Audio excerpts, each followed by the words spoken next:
सोमवार से लेकर शनिवार तक प्रभु हमें संभालते हैं, ये गवाही है कि हम जिंदा हैं।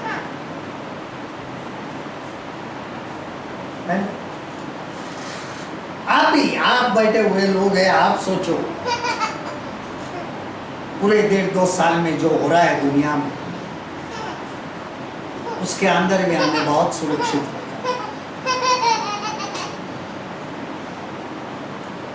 मैं तो बहुत धन्यवाद देता हूं इस बात के लिए कि इस समय जिनके नौकरी के प्रॉब्लम थे, ये थे, उस समय भी परमेश्वर ने संभाला। और मैं हर कभी कभी प्रचार में करता हूं, अगर ये कोरोना की बात आ गई तो मैं हर बार ये कहता हूं कि जो हमने साधारण दिन जो थे कोरोना से पहले, उसमें अच्छी चीजें नहीं खाई होगी, उससे भी अच्छी चीजें हमने घर में बैठ के कोरोना में खाई। सोचो इस बात।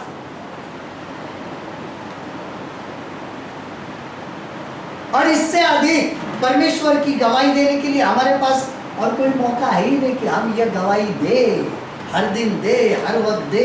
झिझकना नहीं चाहिए। क्यों झिझकना है? यीशु ने मेरे जीवन में ये काम किया, इसके लिए हमें झिझकना क्यों है? यहां पे लिखा है पौलुस बिल्कुल नहीं झिझका। वो कहता है मैंने झिझका नहीं हूं, मैंने दे दी गवाही। मैंने जो भी परमेश्वर की योजना मेरे बारे में थी आपको बता दी।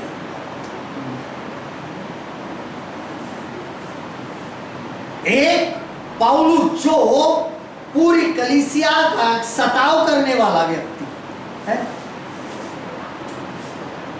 उसके द्वारा स्तेफनुस को मारा गया। वो गवाह था स्तेफनुस को जब पथराव हो रहा था। वही व्यक्ति आज उसी यीशु मसीह की गवाही दे। ये गवाही क्या हम गवाही की स्थिति में है? हमारी पोजीशन क्या है? क्या हम गवाही देने के लिए शर्माते हैं? क्या हम हमारी गवाही लोगों से बांटते हैं या नहीं?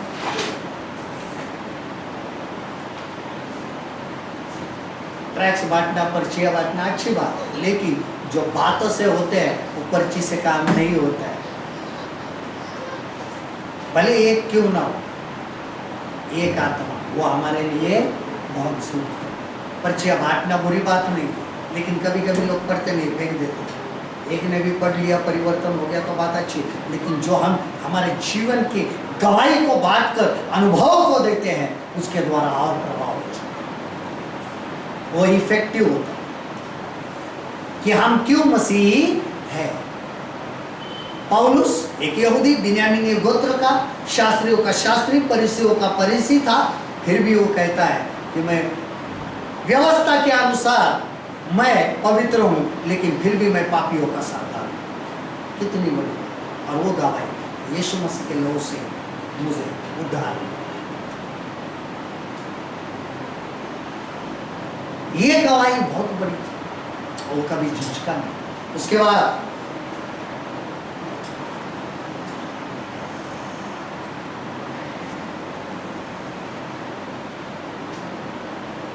प्रार्थना में, इन द प्रेयर, हमें पवित्र हाथों को ऊपर उठाना चाहिए, दानियल की तरह, जो हमेशा अनुग्रह के सिंहासन के समक्ष पाया जाता था। देखिए दानियल की पुस्तक 6 अध्याय 10 और 11।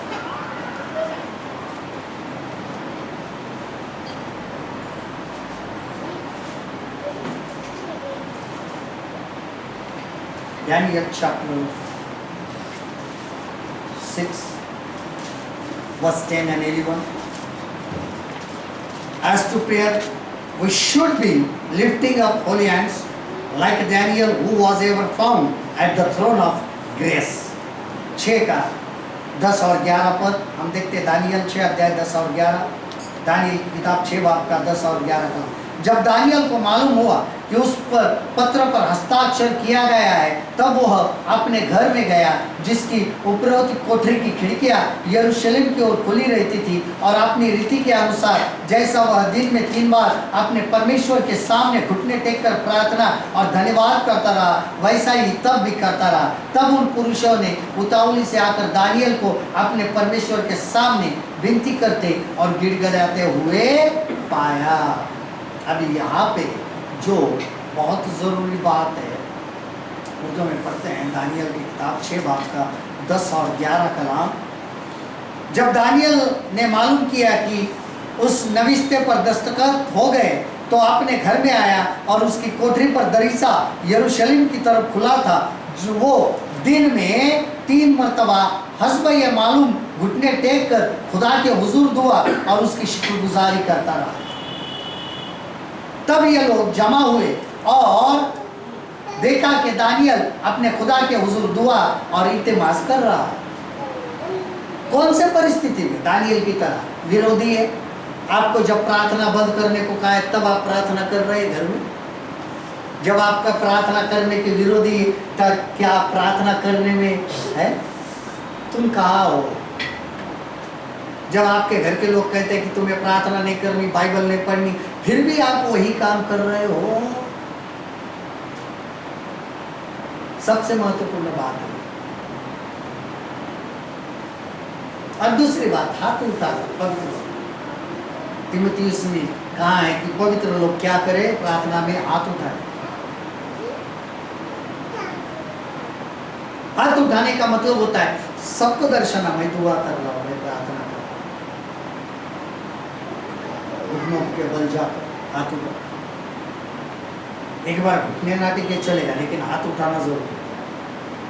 तुम घुटनों पर घंटों बैठ सकते हो, लेकिन आधा घंटा हाथ ऊपर रख के बताओ।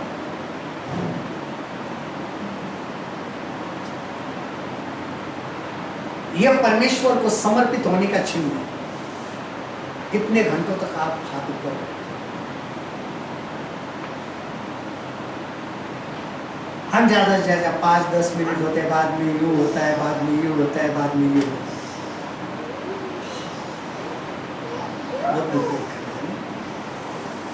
प्रार्थना किस तरह करनी चाहिए? आंखें बंद 10 घंटे कर सकते हो। 1 घंटा हाथ तो उठाओ ऊपर आकाश की ओर। आंखें बंद करने में कोई हर्ज नहीं है ना। आंखें बंद करके उसमें तो आधी नींद भी हो जाती किसी किसी लोगों की।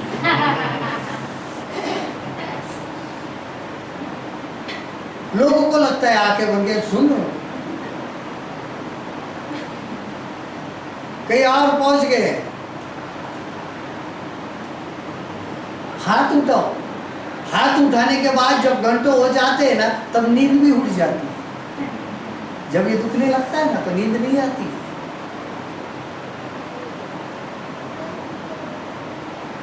यही दानियल ने किया।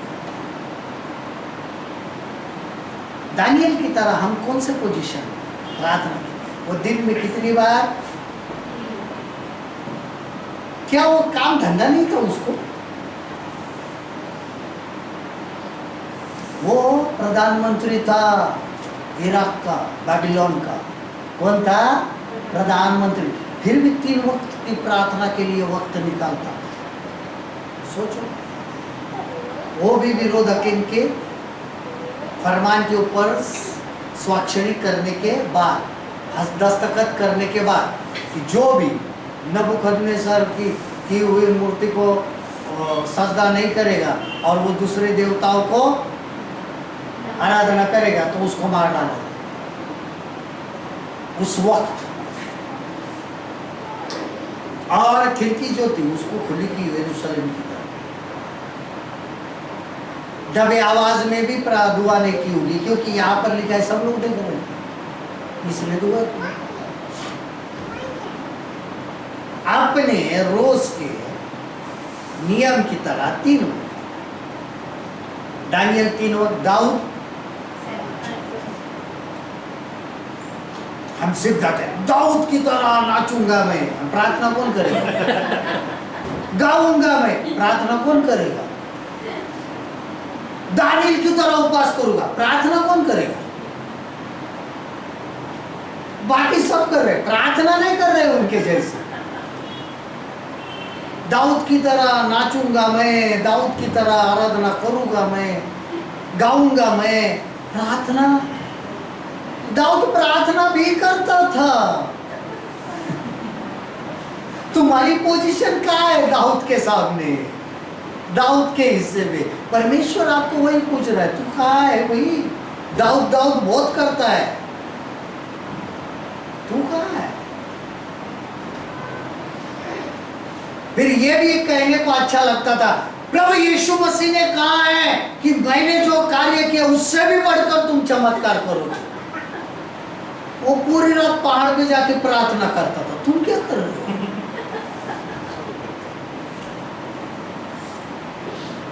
उसका प्रार्थना का जीवन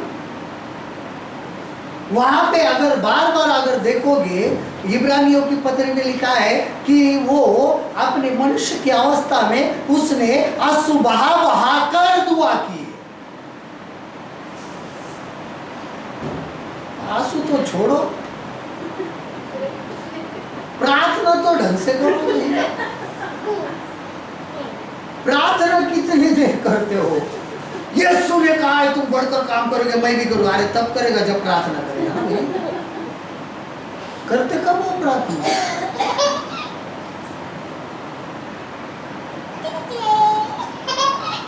पूरी रात वो पहाड़ पे गया और वहां पे लिखा पूरी रात उसने क्या की? प्रार्थना। दाऊद 5 वक्त की दुआ करता, दानियल 3 वक्त की करता।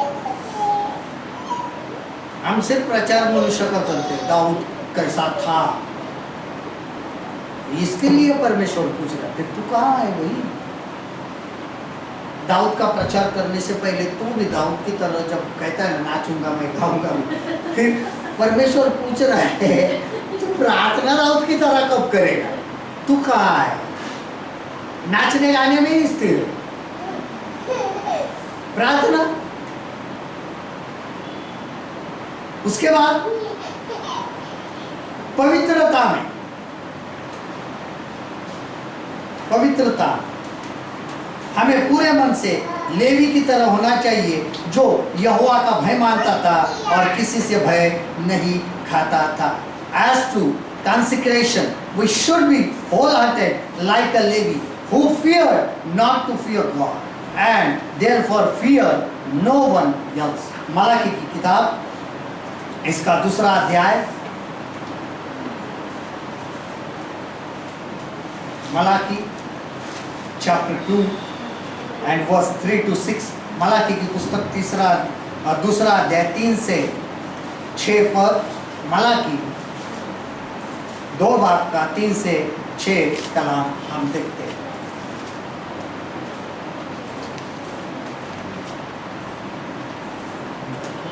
देखो मैं तुम्हारे कारण बीज को छिड़कूंगा और तुम्हारे मुंह पर तुम्हारे पर्वों के यज्ञ पशुओं का मल फैलाऊंगा और उससे संग तुम भी उठकर फेंक दिए जाओगे। जब तुम जानोगे कि मैंने तुमको यह आज्ञा इसलिए दी है कि लेवी के साथ मेरी बंधी हुई वाचा बनी रहे। सेनाओं के यहोवा का यही वचन है, जो मेरी जो वाचा उसके साथ बंधी थी वह जीवन और शांति की थी, और मैंने यह इसलिए उसको दिया कि वह भय मानता रहे, और उसने मेरा भय मान भी लिया और मेरे नाम से अत्यंत भय खाता था। उसको मेरी सच्ची व्यवस्था कंठस्थ थी और उसके मुंह से कुटिल बात न निकली थी। वह शांति और सिधाई से मेरे संग संग चलता था और बहुतों को अधर्म से लौटा ले आया था। देखिए मैं उर्दू में पढ़ता हूँ, मलाकी 2 बाब का 3 से 6 कलाम। देखो मैं तुम्हारे बाजू बेकार कर दूंगा और तुम्हारे मुंह पर नजासत यानी तुम्हारी कुर्बानियों की नजासत फेंकूंगा और तुम उसी के साथ फेंक दिए जाओगे, और तुम जान लोगे कि मैंने तुमको यह हुक्म दिया कि मेरा अहद लावी के साथ कायम रहे। रबुल अफवाज फरमाते हैं, मुझके साथ मेरा अहद जिंदगी और सलामती का था, और मैंने उसे जिंदगी और सलामती इसलिए बख्शी कि वो डरता रहे। चुनांचे वो मुझसे डरा और मेरे नाम से तरसान रहा। सच्चाई की शरीयत उसके मुंह में थी और उसके लबों पर नाराजगी न पाई गई। वो मेरे हुजूर सलामती और रास्ते से चलता रहा और वो बहुतों को बदी की राह से वापस लाया। पवित्रता का जीवन, वचन के अंदर जीवन, आज्ञा पालन का जीवन, जैसे लेवी का। उसके द्वारा वो जो लोग भटक गए थे, जो बैकस्लाइड हुए थे, जो अधर्म में पड़े हुए थे, उनको वो लौटा ले आया। जो बदी में थे, जो बदकारी में थे, उनको फिर से वो अपने स्थान पे। इसके लिए परमेश्वर का वचन है कि तुम लेवीय के स्थान में हो या नहीं, तुम कहाँ हो। एक विश्वासी जब हम कहलाते तो हम कहाँ हैं?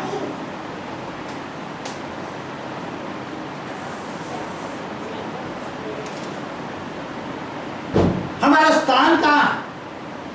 प्रचार बड़े बड़े करना अच्छी बात है, वहां पे मौजूदे होना, चमत्कार होना और अच्छी बात है, लेकिन फिर भी हमारा स्थान कहाँ है? प्रभु वही तो पूछ रहा है। तू चमत्कार कर रहा है मेरे नाम से, अच्छी बात है। तू प्रचार कर रहा है बड़े बड़े, अच्छी बात है। तू बड़ी बड़ी सभाएं रख रहा है, अच्छी बात है, लेकिन तू कहाँ है? Where art thou? तेरी पोजीशन क्या है मेरे नजरों में?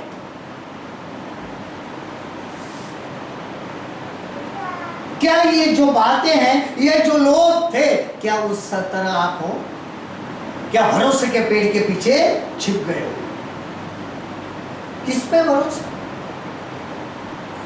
अपने आप पे भरोसे के पेड़ पे? लेकिन नहीं, होना क्या चाहिए, हम कहाँ चाहिए, यह परमेश्वर चाहिए, यह लेवी की तरह।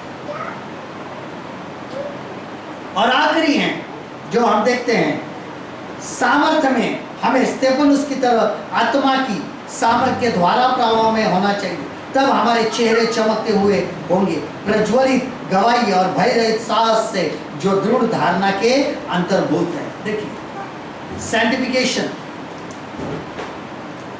wherefore Jesus, expectation as to power, we should be in the current of the Spirit's might like a Stephen. Then we shall have the shining face, the flashing testimony, and the fearless courage of inward conviction. देखिए, प्रेरितों के काम 6 अध्याय का 15 पद, प्रेरितों के काम 6 अध्याय का 15 पद, Acts chapter 6 verse 15, अमाल 6 बाब का 15 कलाम हम देखते हैं। यहाँ पे लिखा है, तब सब लोगों ने जो सभा में बैठे थे उस पर दृष्टि गड़ाई तो उसका मुख स्वर्गदूत का सा दिखाई दिया। कब हमारे चेहरे प्रकाशमान हुए?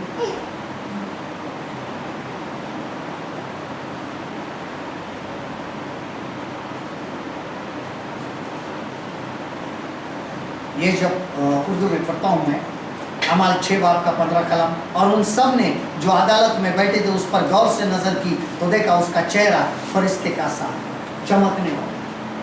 मूसा का भी चमक तेज, वो जो रोशनी थी वो बहुत अलग थी।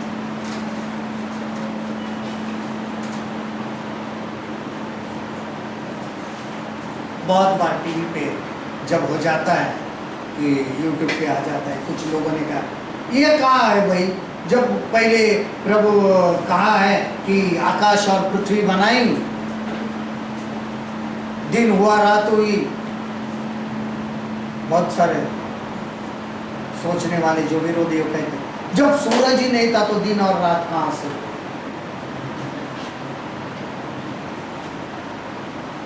अभी वो उनकी सोच। बाइबल कहती है परमेश्वर रोशनी है, वो रोशनी जो आदम को बनाया उसके पास भी वो रोशनी थी, यानी आत्मिक शरीर रोशनी। बाइबल के मुताबिक अगर आप ध्यान से सुनो तो रोशनी कहाँ होती है? यहाँ पर, जो आपके दिमाग को प्रज्वलित करती है। अगर आपने परमेश्वर को समझ लिया तो आपके दिमाग की रोशनी प्रज्वलित होकर आपके चेहरे पर नजर आती है और आपका चेहरा उजाले के चमकने लगता है। जिस तरह मूसा परमेश्वर के सामने था और जब बाहर आता था तो अपने मुंह से किरणों की झलक उसको नहीं दिखाई देती थी, सामने वाले को दिखाई देती। अब उन्होंने स्टेफनस के चेहरे को देखा जो वहां पे लिखा है दूतों के समान दिखाई दिया, चमक वो रोशनी। क्या हम इस रोशनी के स्तर पर हैं?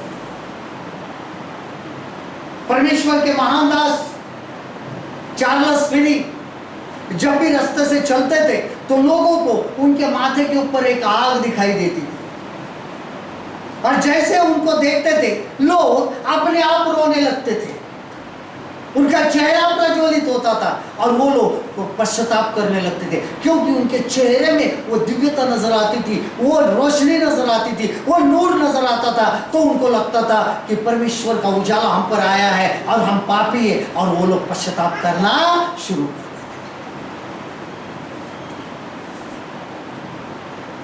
और यहाँ पर बहुत बड़ी बात है कि हमारा स्थान कहाँ है? स्तिफनुस की तरह। क्या हमारे चेहरे से नूर छलकता है? क्या हमारे चेहरे से नूर रोशनी आती है? क्या हमें देखने के बाद लोगों को वो रोशनी नजर आती है? जब हम दिन और रात परमेश्वर के कलाम में बने रहेंगे, पवित्र आत्मा में बने रहेंगे, तब हमारे चेहरे से वो रोशनी नजर आएगी, तब वो उजाला दिखे, तब हमारा मस्तिष्क प्रज्वलित हो जाएगा और वो प्रज्वलित किया हुआ मस्तिष्क जो है हमारे चेहरे से वो रोशनी बाहर डालेगा। वही वो रोशनी थी जो पहले दिन परमेश्वर और उसके बाद का दिन और उजाला और अंधेरे से रोशनी नहीं आती, लेकिन रोशनी अंधेरे को उजागर कर देती है और अंधेरा हट जाता है। यही रोशनी। यीशु मसीह ने कहा तुम जगत की ज्योति हो। चेहरे से तो दिखना चाहिए। और यही स्थिति है कि ये 7 बातें हैं कि परमेश्वर हर एक विश्वासी से पूछ रहा है तुम कहाँ, वेयर आर्ट थू, तुम कहाँ। आदम की तरह अपने भरोसे के पेड़ के पीछे मत छुपो। हमें इस तरह जो परमेश्वर पूछ रहे उसका जवाब हमारा ये होना चाहिए कि हम क्या हैं, हम कहाँ हैं। पेड़ के पीछे छिपे हुए नहीं, मैं नंगा हूं ये नहीं, तो ये होना चाहिए अपने चाल चलन में हनोक की तरह, आराधना में मूसा की तरह, कामों में नहम्याह की तरह, गवाही में पौलुस की तरह, प्रार्थना में दानियल की तरह, पवित्रता में लेवी की तरह और सामर्थ्य में स्टेफनस। ये हमारी पोजीशन और परमेश्वर पूछ रहे तुम कहाँ। तो हमारा जवाब ये है या अपने भरोसे के पेड़ के पीछे चलो। आज हम अपने आप को जांचें और जो सवाल प्रभु ने हमसे किए हैं उसका जवाब इसमें से हो, यही हमारी सबकी इच्छा हो। यही मैं प्रार्थना करूँगा कि सबके जवाब इन 7 में से आइए। Hallelujah, thank you Jesus, thank you प्रभु। धन्यवाद करते हैं आपकी महिमा। हम फिर एक बार आपके संग आते हैं, फिर एक बार हम आपके हजूरी में आते हैं, फिर एक बार हम आपके सामने दंडवत करते हैं, फिर एक बार हम आपको सजदा करते हैं। हमारे पवित्र आत्मा हमें छू लीजिए। आज हम हर वक्त आपकी संगति में बने रहे, आपके कलाम में बने रहे, आपके दुआ में बने रहे, और जब भी हम पूछे तो हम आपके सामने पाए। जब भी आप कहे कि तू कहाँ है, कि यशायाह का जवाब हो हाँ मैं हूँ, मुझे भेज दे। खुदावंदा हमारा जवाब जो है कि आपके सम्मुख हो, ऐसा ही हो कि हम आपके सम्मुख पाए। हम हमारे भरोसे के पेड़ के पीछे ना हो तो हम आपके सम्मुख पाए। खुदावंदा हर एक को छू लीजिए, हर एक जो सुन रहे हैं आज यहाँ पर बैठे हर एक को छू लीजिए। हर एक बंधन, हर एक रुकावटें आपके सामने आने के लिए जो भी रुकावटें आती यीशु के लहू से जलकर राख होकर निकल जाए। हम पेड़ के पीछे ना हो, ना छिप, तो हम आपके सम्मुख खड़े हो जाए। We want to stand before you, Master. खुदावंदा हम आपके सामने खड़े रहने के लिए आज हर एक के ऊपर ये आशीष, हर एक रुकावटें निकल जाए यीशु के नाम और होने दीजिए आपके नाम। प्रभु जी आपने ऐसा अनुग्रह किया, धन्यवाद देते आपकी महिमा। आगे का समय आपके हाथ में समर्पित करते परमेश्वर है, छू लीजिए हरे, और हम सब आपको धन्यवाद करते हुए अपने आप को आपके हाथ में समर्पित करते हैं, ताकि हम हनोक की तरह आपके साथ चल सके। जो भी हो आपकी महिमा। ये प्रार्थना हमारा जिंदा खुदा यीशु के नाम से की और आपने सुन ली खुदा पाक से। आमीन। अभी प्रभु परमेश्वर का प्रेम, हमारे यीशु मसीह का अनुग्रह और पवित्र आत्मा की संग हम सबके साथ में परमेश्वर यीशु का दूसरा आन न होने और कलीसिया का ये पूरी कलीसिया मिलकर ले जाने तक हमेशा हमेशा के लिए बना रहे। आमीन। शांति से जाओ, शांति का परमेश्वर तुम्हारे साथ में।